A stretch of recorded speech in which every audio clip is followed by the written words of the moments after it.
dig? Christopher Martin, the Fashion Plate, host of 4 Hours with the Fashion Plate. It is my radio/TV odyssey, and you know what it is. I've got in-studio guest Tony Terry, the R&B legend. He's here, and I love it when the guests show up. You know what I'm saying? It helps the Facebook Better post. late than never. You know what I'm saying? My bad, man. I'm sorry. You know what I'm saying, Traffic man? was beastie. Beastie. You know what the ATL traffic is nothing to man, play it's with. crazy out there. Right, man. It'll make you want to, snap out. Yeah. But you made it. You made it. Yeah, we're here. Right out, man. Big shout out to the R&B legend, Tony Terry. Thank you, and bro. thank you for coming through, man. My pleasure. And let's get right to this. All right. You know what I'm saying? We're going to go back a little bit.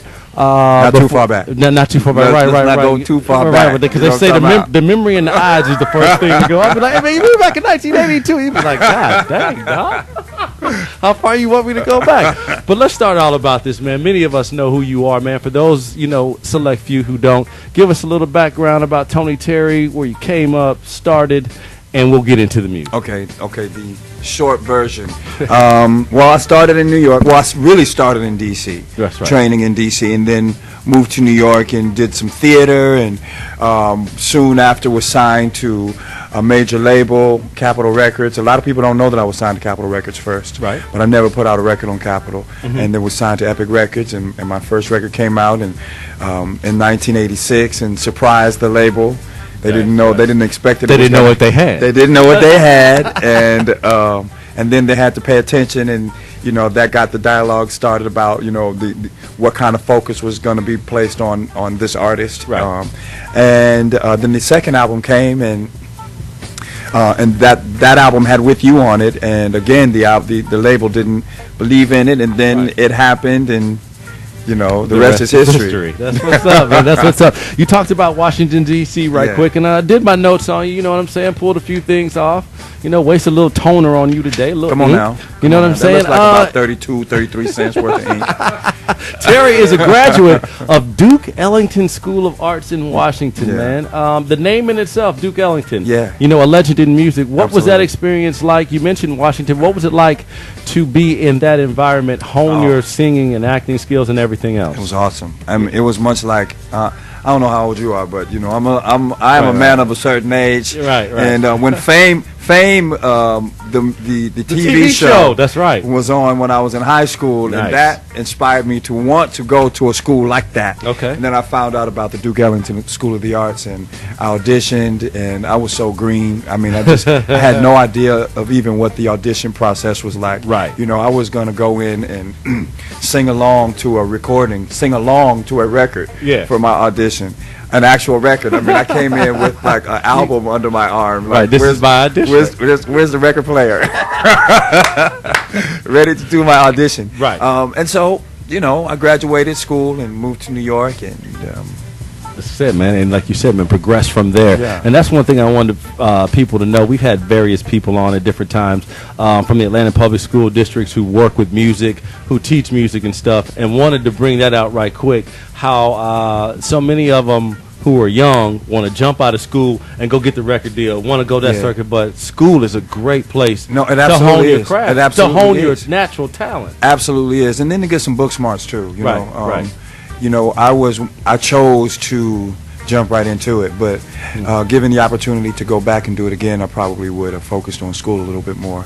But I did go to the University of Life. I was traveling around the best world. Teacher. Yeah. I was traveling around the world where some of my friends were in class getting degrees, and I was having life experiences, which I think school just cannot even touch. Right. So, but I think the school is very important, and getting that book smart and understanding, especially business, if you're going to be in the music business. That's is very what's important. up. That's what's up, man. Getting some knowledge from Tony Terry, R&B legend, here on 4 Hours with the Fashion Plate, hosted by yours truly, Christopher Martin, the Fashion Plate. Now, this is something I always like to ask people, and I asked Jerome, Perry, and Hunter over there, what's up, dog? You got me? You see me? You got me? All right.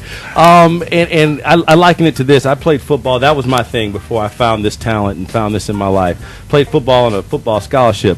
But I always like to ask people, I knew I was good when I was at 12 years old. Never forget a football game. I took 2 punts back for a TD. Okay. And I remember one where they had the angle And that's when I knew at 12 I was like, man, I might be good. You're good. You're You know good. what I'm saying? I might go NFL, baby. Yeah. And I like to ask people that who sing, who act, who are athletes and professional, have uber success.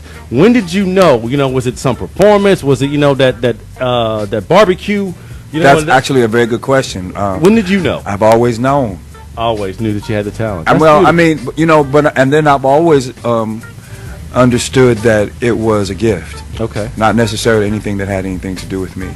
Gotcha. Because having the ability to affect people on an emotional level. Right. I mean, my grandmother is the one who said you can and go do it. Right. But I soon realized that it was a gift and not to be taken lightly. That's what I'm talking about, man. I appreciate that, man. So you knew it from the beginning. Yeah, I've always known. I've never really, I've done other things, but right. I've never really questioned, if what my life was going to be. I always knew there was going to be music.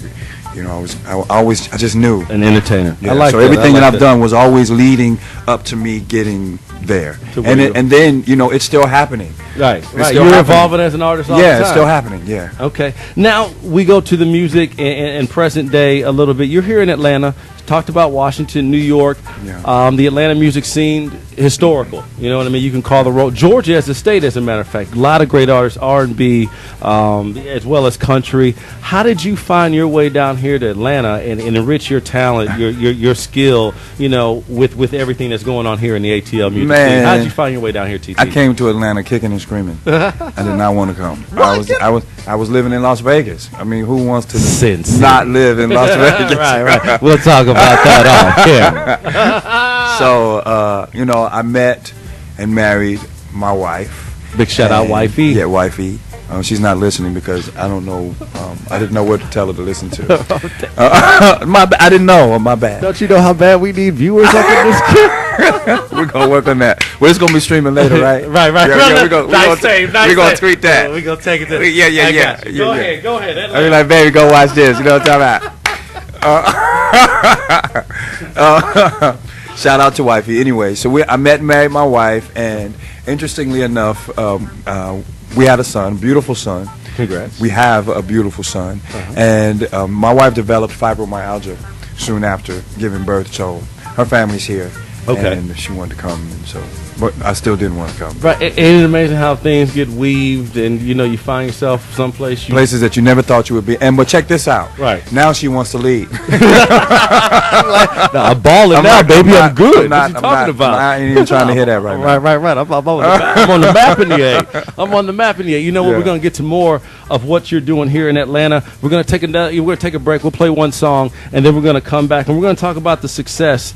You know what I'm saying? Because like I told you, man, we're going to talk about the high top fade, lovey-dovey feeling before we get to the present day. Right. Because that's when I was. There's an interesting story about how that came to be. Okay, and that's when I was a legend. Back in my mid-20s. We about the same age. Yeah. And lovey-dovey, all that New Jack Swing. Yeah. Hey, that's where you couldn't tell me nothing. We've got R&B legend Tony Terry right here, man. We go back in time as we build to what he's doing present day, reality show. He's been doing some acting, a lot of great things, new music as well. It all goes down right here on 4 Hours with the Fashion Plate. Stay tuned to my radio/TV Odyssey right here on SimcoleFM.com, your genre-free radio.